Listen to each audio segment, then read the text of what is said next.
Every country has a quiet list of small daily problems that everyone complains about and nobody ever fixes. Cold floors in the dead of winter. Keys you constantly lose. Waiting forever just to get a waiter's attention. Trash that piles up, leaks, and smells. Somehow these things become permanent, accepted, just part of life, the low background noise of being a person in the modern world. But spend real time in Korea, and something slowly becomes undeniable. A great many of those problems are not actually unsolvable at all. They were simply never treated as worth solving, until Korea quietly decided that they were. This is the story of why Korea fixed the things the rest of us still live with. Start with the cold. In most of the world, heating a home in winter means warm air pooling near the ceiling while your feet stay frozen on an icy floor. Korea solved this centuries ago with ondol, a system that runs heat underneath the floor itself, so warmth radiates upward from the ground beneath you. Modern Korean apartments still do it, circulating hot water through pipes laid under the floors. You walk barefoot across your home in January, and the floor is gently, evenly warm. The problem the West still fights over with thermostats and drafty radiators was essentially settled here 1,000 years ago. Then there is the key. The entire world has quietly accepted the small, grinding anxiety of carrying metal keys, losing them, locking ourselves out at the worst possible moment, and paying a locksmith to undo it. Korean homes mostly remove the key altogether. The front door opens to a typed code, a fingerprint, or a tap of your phone. It is such a clean and total fix that the absurdity of the old way only really lands afterward. Why on earth did we build the security of our entire homes around a tiny piece of bent metal that we could so easily drop down a storm drain? Now look at the restaurant.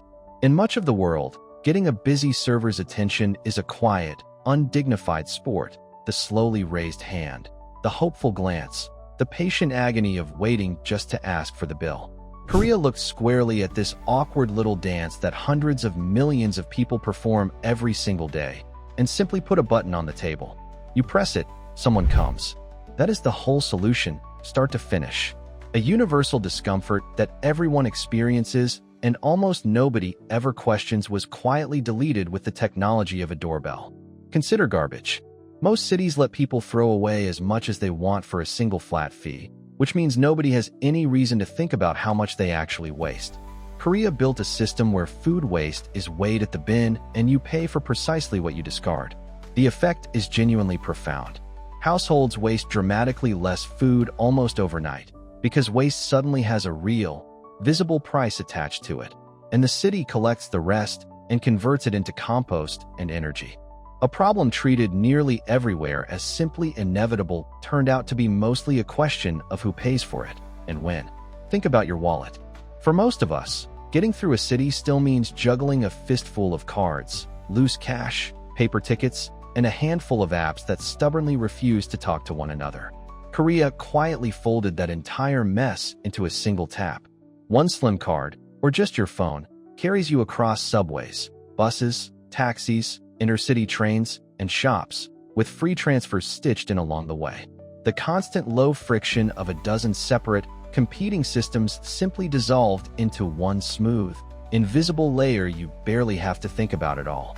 There is the bathroom, the cold toilet seat, the small daily discomfort, the minor unpleasantness repeated every single day.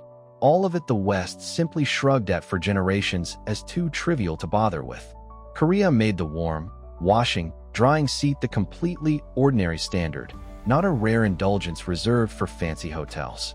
It is a tiny thing on its own, yes, but it is repeated several times a day, every day, across an entire lifetime.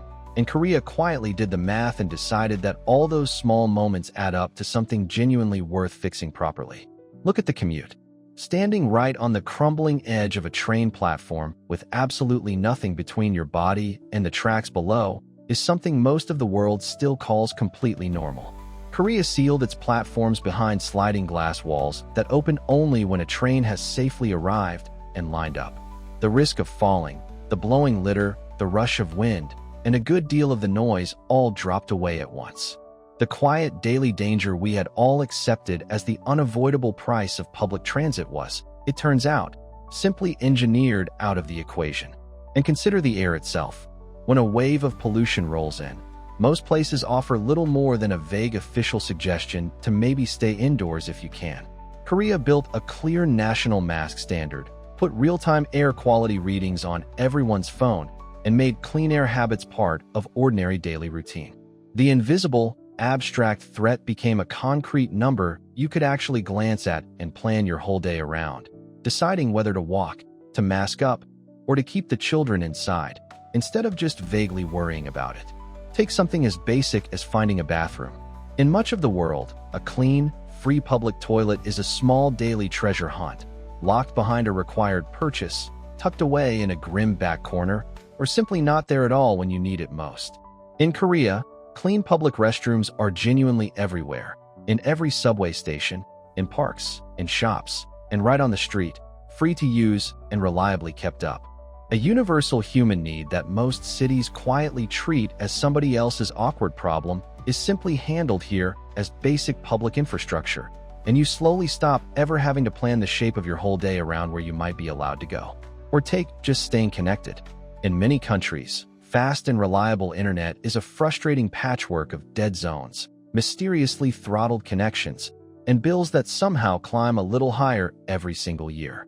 Korea wired the entire country, top to bottom, with some of the fastest, cheapest, most reliable internet anywhere on Earth, and then blanketed its trains, cafes, and public spaces in free, genuinely fast Wi-Fi on top of that. Being online, everywhere you go, at real speed, quietly stopped being a luxury you anxiously pay a premium for, and became something much closer to running water, simply assumed to be there the instant you reach for it. So why Korea specifically? Part of the answer is a deep cultural reflex often summed up in two repeated words, poly, meaning quickly, a restless impatience with anything slow, clumsy, or wasteful. Part of it is sheer density, because when many millions of people are packed into tight shared space, every small annoyance gets multiplied until someone is finally forced to deal with it. And part of it is simply a mindset, deeply held, that treats everyday friction as a design problem waiting to be cracked, rather than a permanent fact of life to be endured in silence. That is the real lesson here, and it has almost nothing to do with Korea being richer or more technologically advanced than anywhere else. It is that nearly every little daily misery we quietly tolerate is, underneath, a choice.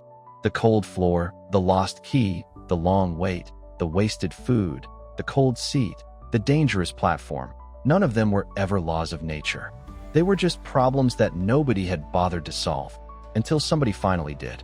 Korea's quiet superpower is a stubborn refusal to believe that the way things currently are is the way they have to stay. And once you have truly seen that, you start looking around at your own ordinary life and asking the single most dangerous and useful question of all. Why exactly do I still put up with this?